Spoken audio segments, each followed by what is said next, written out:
Welcome to the Marshall Pruitt Podcast, brought to you by Cooper Tires and the Justice Brothers. We're back right away with another in-car audio treat, part of our 4-car IMSA Daytona Prototype International soundscape. Just posted the Acura ARX 05 DPi over the weekend. Now it's time for Cadillac's all-conquering, dual championship-winning DPi-V.R, and it's super glorious 5.5 liter V8 motor, the only naturally aspirated motor in IMSA's WeatherTech SportsCar Championship DPi category. Maybe there's something there. The fact that it's going up against 3 turbocharged rivals, yet absolutely clobbered everybody on its debut in 2017 at 6.2 liters. Curious if at a D-stroked 5.5 liters it could do the same last year. And yeah, it did lots of winning last year on the way to a second consecutive, not only Teams Championship, Drivers Championship, you name it championship, but also the manufacturer's title, the one that every brand shows up for to get. So this is riding inside the number 10 Wayne Taylor Racing Cadillac DPi-V.R at Mid-Ohio from the 2018 event there. You're going to get to hear the driving stylings of the awesome Rodney Sandstorm, a.k.a. Jordan Taylor, and his co-driver, our pal, the driver with the best name in all of motor racing, Renger van de Zande from Holland. So it's Renger and Jordan, or Mr. Sandstorm, or whatever we're calling him these days, inside the number 10 Cadillac DPi-V.R. I'll tell you, like the Acura, which had a beyond silky sound to it, you would think this V8, being an old school, quote, old school V8 among turbos, might be a crude thing. It's the exact opposite. It is like a precision watch spinning at 7,000+ RPM. So I hope you enjoy the sound. I really enjoy it. And just listening how it is so tractable, how it does seemingly everything that it is being asked to do: high rev, low rev, in between, transition between high and low speed corner, on off throttle. No wonder this thing is the Swiss Army knife of IMSA DPi, kicking all kinds of butt and currently undefeated in 2019. So take a listen here, all thanks and courtesy of our friends at Cooper Tires and the Justice Brothers.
And that was Jordan Taylor and Renger van de Zande in the number 10 Wayne Taylor Racing Cadillac DPi-V.R for our second IMSA DPi Soundscape collection. We're going to have two more coming with Mazda's 4-cylinder turbo RT24P and the Nissan Onroc DPi and its twin-turbo V6 to give you a full picture of what riding inside IMSA's top-tier cars happens to sound like. As I mentioned in the Acura sound feature, if you're going to be at Mid-Ohio for the upcoming Acura Sports Car Challenge on Friday, May 3rd, come join us in Victory Lane at 5:30. We're going to be putting on a live Weekend Sports Cars podcast. Our guests happen to be, with a combined 5 Indy 500 victories, Acura Team Penske's Elio Castroneves and Juan Montoya. And then from Meyer Shank Racing, we have Michael Shank, we have Catherine Legg, and also Jackie Heinricher. Acura, because they're cool and they're good friends of the sport and really do try and take care of fans, have said, hey, if you're going to be doing this little thing, why don't we contribute? So bring your lawn chair. If you're a fan of adult beverages, bring your own adult beverages. But if you're a fan of food and water, Honda/Acura will be supplying 100 hot dogs, at least to the first 100 folks that show up. So they are supplying the hot dogs and they're bringing some water. So come have a little early evening dining and podcast fun Q&A festival here in Victory Lane. No special passes, no special tickets. It's wide open. Walk on up.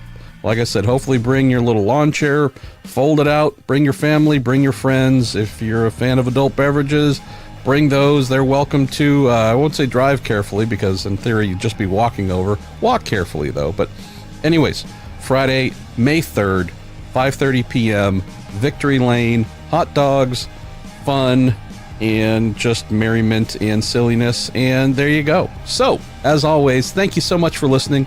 I am Marshall Pruitt. This is the Little Marshall Pruitt Podcast, and it's brought to you by Cooper Tires and the Justice Brothers.